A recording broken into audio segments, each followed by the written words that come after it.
The American people are with you every step of the way. Joe Biden told his audience in Belfast he hoped the current political impasse would soon be broken.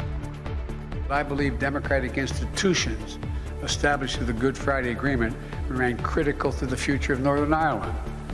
So I hope the Assembly and the Executive will soon be restored.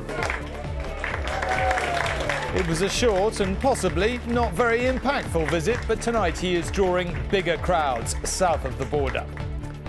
The trip does leave a question. If a US presidential visit, once so influential, is not enough to clear the impasse in Belfast, then what on earth will? Also on News at 10 tonight. Harry will come to the coronation after all, but Meghan and the children will remain in California. It's Edinburgh versus London. The new First Minister says he will continue the battle over gender recognition reforms. Trussonomics lives on. The former PM insists she is down but not out. And Shakespeare and the tragedy of his own life that may have fueled his greatest work. Of course, Shakespeare was a genius. Who was this man in the centre of this art, and what is it that fed into these plays that still live today?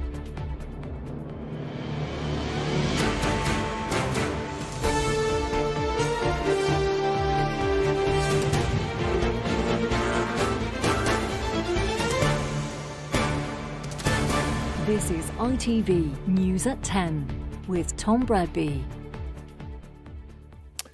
Good evening. President Biden is in the land of his ancestors tonight in the Republic of Ireland, reconnecting with his family's historic roots. But it was the present and the future of Northern Ireland that concerned him in his one and only speech there this lunchtime to a young audience who have grown up in the peace that has prevailed since the Good Friday Agreement. His speech was slightly more political than expected. He said he hoped for the return of power sharing, though, of course, he said it was not up to him. He did dangle the prospect of billions more of American investment if the politicians got Stormont started up again. As for the present, this place has been transformed by peace, the president told them, made technicolor by it and made whole. The United States will continue, he said, to be your partner in peace. Instead of the champagne moment they had hoped for, the two leaders met over tea to discuss what is and perhaps what might have been.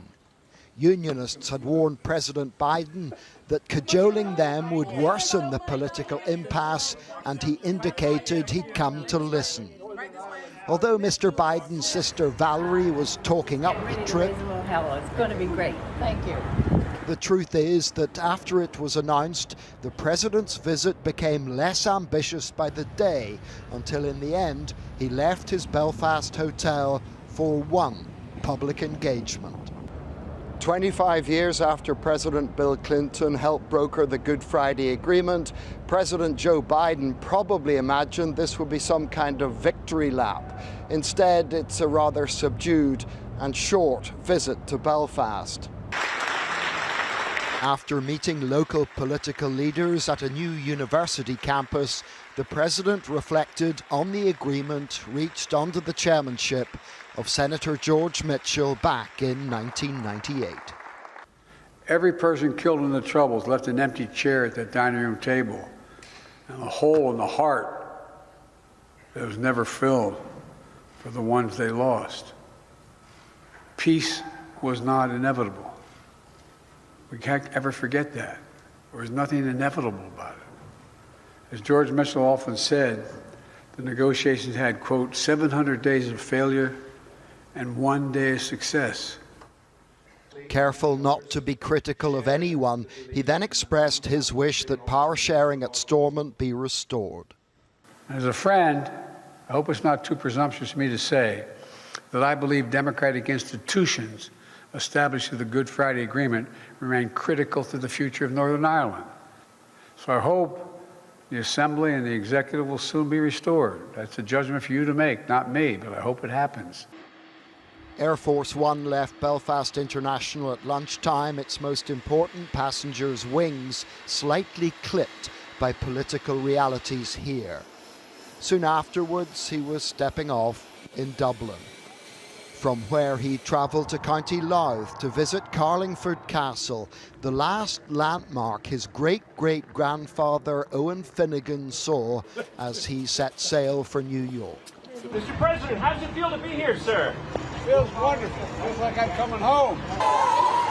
Then it was on to the town of Dundalk, where his freedom of movement contrasted with his rather constrained time in Belfast. Back in Belfast, people may feel somewhat shortchanged. £7 million spent on a visit lasting just 17 hours. Barely enough time for POTUS, the President of the United States, to require a change of clothes. John Irvine, News at 10, Belfast.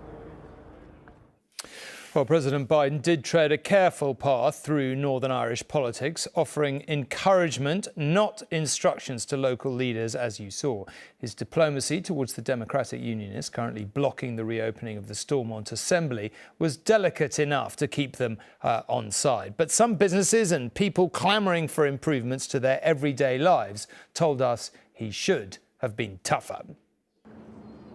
If the streets around Belfast are reopening in the aftermath of the presidential visit, the road back to power sharing remains firmly closed. But at least President Biden did successfully avoid antagonising the DUP. He made clear that it's not his job, as we heard in his speech, to take decisions for political leaders in Northern Ireland, but that the United States stands ready to support Northern Ireland in whatever way it can, and so we welcome his visit here today.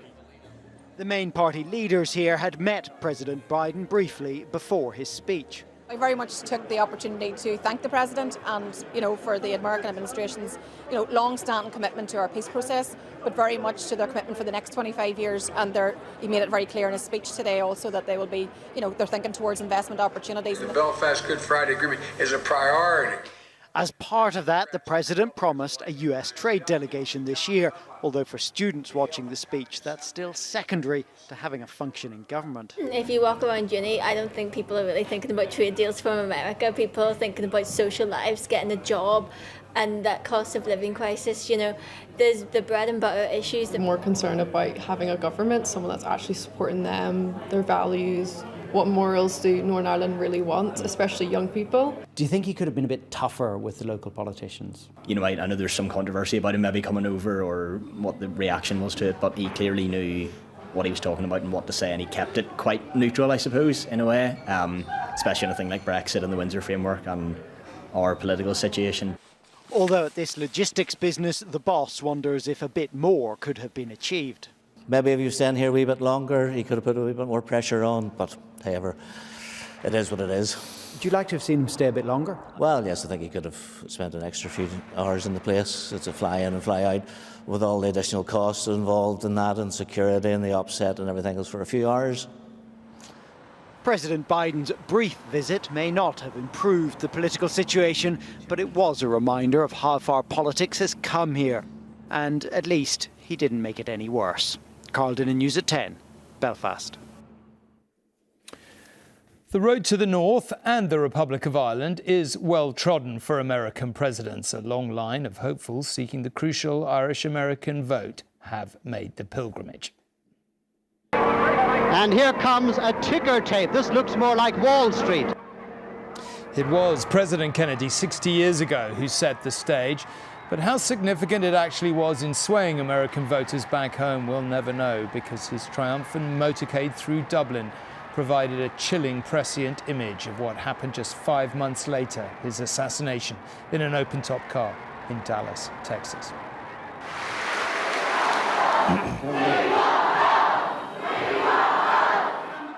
Treated like a rock star by adoring crowds, it was another 3 decades before another charismatic president, Bill Clinton, became the first US leader ever to visit Northern Ireland. He took the historic opportunity to speak in support of the Northern Irish peace process, helping to drag the IRA out of violence and paving the way for the Good Friday Agreement, which followed 3 years later.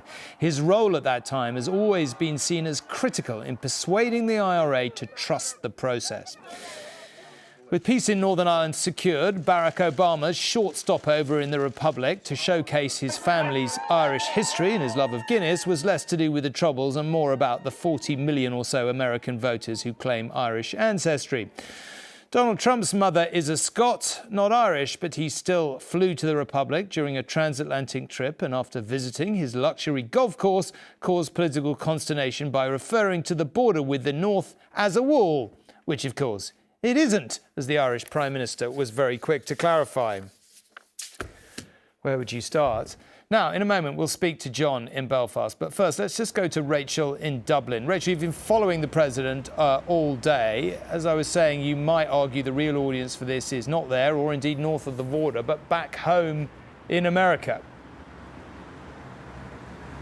Yeah, I think you have a good point with that, and certainly there was an enormous contrast between his visits in Northern Ireland this morning and what happened when he then crossed the border. It was the most glorious morning in Northern Ireland, and yet it was the most fleeting of visits, no time penciled in to meet any of the public really out on the streets, and the city responded to that by largely going about its business as usual. It felt to me like he was choosing every word very carefully, aware of political stalemate there, the delicate situation, and also the degree of distrust with which some unionists hold him in. And that's because he spends so much time talking about his connections to Ireland and his Irish heritage. And then once he was over the border, everything changed. He just seemed to relax. The weather closed in. It was absolutely atrocious. But I met people in Dundalk who'd been queuing for hours in the wind and the rain just to get a glimpse of him. Now, he responded by getting out and about, shaking hands for over 10 minutes in the driving rain. You can imagine how tense his security detail was at that point. But I think you're right, Tom. There is a reason why we see so many American presidents who are intending to run for a second term coming over to the island of Ireland at around that point. The warmth of the welcome he got, that will have played very well back at home, where there are 40 million Irish Americans whose vote he would like. And I think even at his age, even in the atrocious weather conditions, that alone was worth braving the weather conditions for here. OK, Rachel, thank you very much indeed. Well, let's, John, maybe we can come to you. I was thinking as we came on air, when we first started working together in that tiny office in Ulster Television more than 30 years ago, if someone had walked in that first day and said, you know, we would see peace come to Northern Ireland that it would endure, I don't think either of us would have believed it. It's been inspiring, it's been hopeful, it's been amazing. Where are we, do you think, 25 years on from the Good Friday Agreement? Tom, Northern Ireland is simply unrecognisable from the place it was during the Troubles. And of course it was a fear of a return to those dark days that provided the greatest impetus for the politicians trying to thrash out an agreement 25 years ago. And they were under enormous pressure, facing the starkest of choices. There weren't any halfway houses, just two options: success or disaster, a deal by Good Friday or back to bombs and bullets on Saturday. And of course they made the brave compromises and reached the merciful agreement that we're remembering this week. During the 30 years of the Troubles, Tom, more than 3,700 people were killed here. And frankly, had the killings continued at that rate, then more than 2,000 people who are alive today would not be, were it not for the Good Friday Agreement. That is an irrefutable truth and ultimately the bottom line. Well, let's just talk about this visit. You know, we've drawn a lot of comparisons with the Clinton visit, different time, different context. But, you know, Northern Ireland still has its political problems. Will this visit, in your judgment, end up making any difference at all? It had to be a Hippocratic visit. First, Mr. President, do no harm. And I think Joe Biden managed to achieve that. But to do that, it had to be rather brief and low-key, with the one bright exception being that excellent speech at the Ulster University. I think President Biden very deftly tiptoed through the minefield that is Northern Ireland politics. He said, look, it's up to you. If you want to restore the assembly, then please do so. It's not up to me. But if you do manage it, there are business people and investors queuing up from America to bring money here. But that's up to you. John, it's great to have you back there for this. Thank you very much indeed. Now, the Coronation guest list guessing game is finally over. With less than 4 weeks to go, Buckingham Palace has confirmed that yes, indeed, Prince Harry will be coming. Meghan, though, will not. She'll stay at home in California with their children. Coronation Day also happens to be Archie's 4th birthday. Whatever concerns the Duke of Sussex did have about his own security arrangements while in the UK, he had clearly overcome them, given his surprise appearance at the High Court 2 weeks ago for his libel case against the Daily Mail publisher. So, there was nothing preventing Harry from attending the King's coronation in May, apart from all the things he said about his family, particularly his brother and stepmother, in recent months. She was the villain. She was the third person in the marriage. He grabbed me by the collar, ripping my necklace, and he knocked me to the floor. If you're invited to the coronation, will you come? There's a lot that can happen between now and then. However, this afternoon, despite everything Harry had written in his book and everything he and Meghan said in 6 episodes on Netflix, Pleasure to meet you, Your Majesty. the palace released a short statement about the King's younger son. It read, Buckingham Palace is pleased to confirm that the Duke of Sussex will attend the coronation service at Westminster Abbey on 6th of May. The Duchess of Sussex will remain in California with Prince Archie and Princess Lilibet. For the King, seen with the rest of the royal family in Windsor on Easter Sunday, it will be a relief to know both his sons will be at the historic coronation service when he is officially crowned. For the Queen Consort, however, and also Prince William, Harry's attendance will be a bitter pill to swallow given the very public nature of their falling out.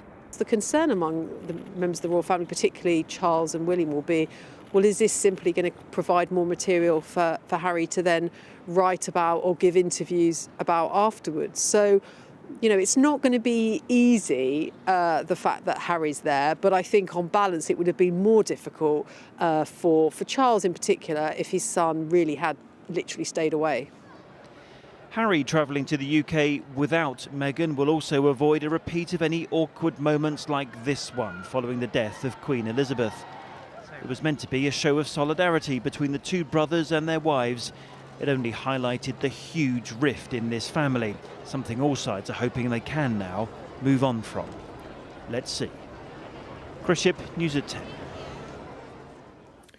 In the last hour, there's been a development in the long-running investigation into the murder of a policewoman in Bradford in 2005. PC Sharon Beshanevsky was shot dead when she and a female colleague responded to an alarm at a travel agent's.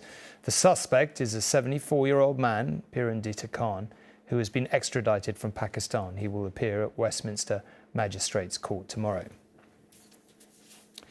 Scotland's new First Minister, Humza Yousaf, has styled himself as the natural successor to Nicola Sturgeon, the continuity candidate, if you like. Well, he's certainly living up to that. He's confirmed that he'll take up where Miss Sturgeon left off over Scotland's gender recognition reforms. He will take on the Westminster government over its block on the new law. You're a man and I'm a woman. That's your opinion. Gender reform is supposed to make it easier and faster for people in Scotland to legally change their gender from the age of 16. Supported by a majority in the Scottish Parliament, but not a majority of the Scottish people. The UK government already blocked it with a rare power of veto. Now the Scottish government announced they will fight in court to push gender reform through. Now I appreciate there are different views on this particular issue, but if we don't stand up for the Scottish Parliament on this, we're sending a clear signal to the UK government that they can do that on another issue. Your party is under investigation over how you have used other people's money. This is a situation now where you're going to use taxpayers' money to fight something that is your point of principle, but the evidence shows that the issue itself doesn't have public support. The taxpayers don't want you to fight this battle. Well, I think very importantly, if a bill is passed by the Scottish Parliament, then the will of the Scottish Parliament should be respected. I appreciate that people have different views. So you think it is worth fighting, no matter the cost? Well, I think it is worth fighting because no matter the cost of the taxpayer. Because the cost of not doing so is to ensure that we're sending a signal to the UK government that if they're willing to take this type of action and veto a piece of legislation, then where next for them? Are you out of touch with the Scottish public on this issue? We have to protect the will of the Scottish Parliament and Scottish democracy. Devolution is supposed to give Scotland's Parliament power to make laws for Scotland, but there are exceptions, and the Prime Minister has responded defiantly to the legal challenge. We had concerns, as the UK government, Secretary of State set this out at the time, concerns about how Scotland's Gender Recognition Act would interact with reserve powers, about the operation of the Equalities Act, the protection of women elsewhere in the UK as well. While Scotland's two governments head to court on their point of principle, trans people like Ellie are left stuck. With NHS waiting lists the way they are, I've been waiting on those waiting lists for nearly 5 years now with no sight of even an initial appointment, let alone that psychiatric assessment, which means that it's literally impossible for me to go through that process without paying hundreds of pounds for a private assessment. Gender reform was an issue that tied up Nicola Sturgeon before her resignation. Opponents regard it as a poisoned chalice that her successor is now willingly picking up. But for the Scottish Government, this is now a principled test of devolution itself. Peter Smith, News at 10, Edinburgh. The former BBC and Capital Radio DJ Tim Westwood has been interviewed not once but twice by police investigating 5 complaints of sex offences. The first complaint dates as far back as 1982, the last as recently as 2016. Mr Westwood left the BBC in 2013. He stepped down at Capital a year ago because of allegations of sexual misconduct, which he has consistently denied. Even by the barbaric standards of the military rulers of Myanmar, or Burma as it once was, dropping bombs on crowds of your own people signals a devastating new low. That's what happened at the opening of an opposition party building where hundreds of people had gathered outside. Children performing celebration dances were among the dead. Well, Myanmar, as many of you may know, is located in Southeast Asia, flanked by India in the west and China and Thailand in the east. The airstrike by a Myanmar Air Force fighter jet targeted the village of Pasaji in the northwestern Sagaing region, with devastating consequences. Reports from the country say at least 100 people died in the attack. There was no safe place to shelter from the airstrikes. In the aftermath, a village set ablaze, and dazed survivors stumbled through a scene of utter devastation. Others searched in vain for further signs of life. Close by, there are burnt and torn bodies, images too terrible to broadcast. Myanmar's rulers say their warplanes were targeting terrorists, but the dead included many women and more than 30 children. The military is conducting a war against its own people. The fighter just come and vote in the exact location, so that directly hit onto that location. And then after half an hour, the helicopter gunship came in to kill more. Little more than a decade has passed since the release of opposition leader Aung San Suu Kyi seemed to herald a new era of democracy. Her party won the first openly contested elections for decades, but was forced to share power with the military. Gross violations of human rights continued, particularly against the Rohingya people. 500,000 fled their homes. After a second election landslide for Aung San Suu Kyi, the military staged a coup and street protests turned into armed resistance. The aircraft that inflicted this carnage are said to be Russian and Chinese supplied, fueling calls from Myanmar's opposition for fresh sanctions. If they sanction a few companies of supplying the fuel to the military junta in Myanmar, then these helicopters, these Russian-made fighter jets, will be grounded automatically. There have been as many as 25 airstrikes on opposition areas since the start of the year. Myanmar's military cannot gain control of their country, but can, it seems, rely on powerful allies in Beijing and Moscow. John Ray, News at 10. Well, utterly grim scenes. Let's change the tone and come back here for some more politics. And Liz Truss may have been bundled out of Downing Street over the catastrophic consequences of her economic policies, but she is not apologising for the thinking behind them, not a bit of it. She's been warning a conference in America that woke culture, as she puts it, and self-flagellation are strangling growth in the UK and indeed the US. And Anushka is here. Not much sign of contrition, in short. No, this was not a speech that was heavy in contrition. And, you know, people whose mortgages went up after the instability of the mini-budget might have wanted to hear the word sorry, but that was not what this was about. This was effectively about Liz Truss arguing that she was right and hitting out at the current government, partly on foreign policy. She wants a tougher stance on China and Russia. Some might point out that she was Foreign Secretary for some time. But the more pointed attack was on economics, on the level of tax that we pay and the level of state spending. She said it made Tony Blair's years look like a libertarian paradise. And she said when she became PM, she wanted to fix that Conservative members wanted her to fix it, but that she faced obstructive forces. And I think we can hear her saying what she felt went wrong. We faced coordinated resistance. And we didn't just face coordinated resistance from inside the Conservative Party or even inside the British corporate establishment. We faced it from the IMF and even from President Biden.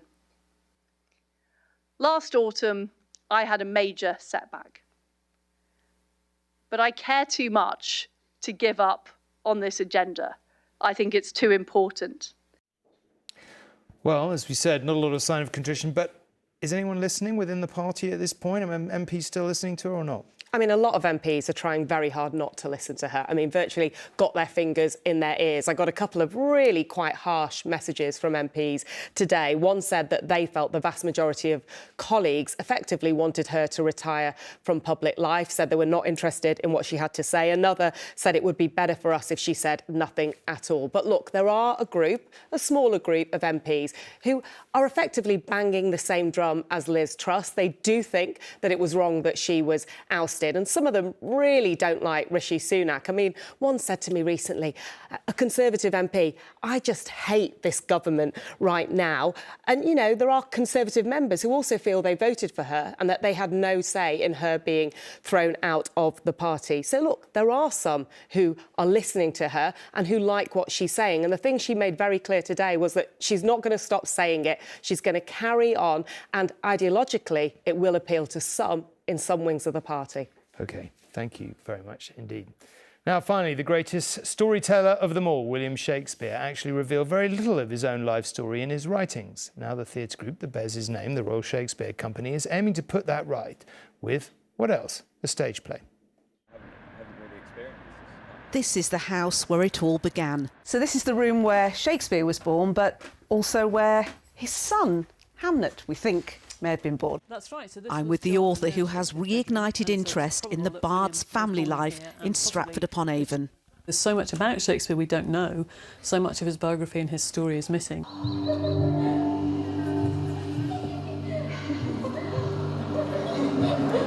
In the stage adaptation of Maggie O'Farrell's award-winning novel Hamlet, Shakespeare himself and his wife Agnes, or Anne, are the focus. Devil was that?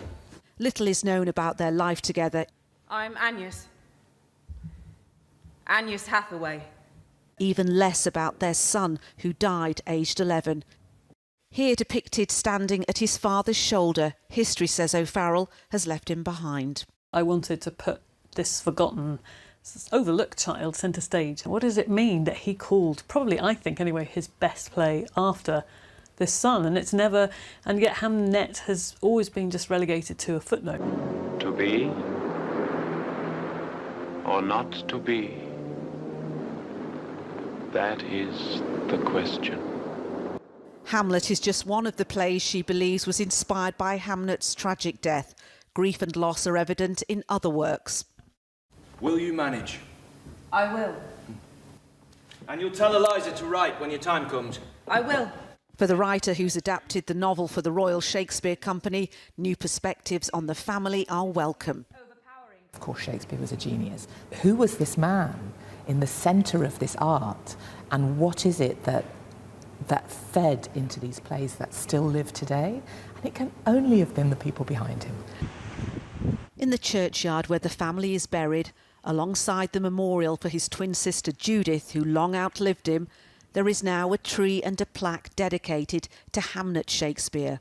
The Bard's boy is remembered. Nina Nana, News at 10 in Stratford-upon-Avon. That's it. Good night. See you tomorrow. Thanks for watching.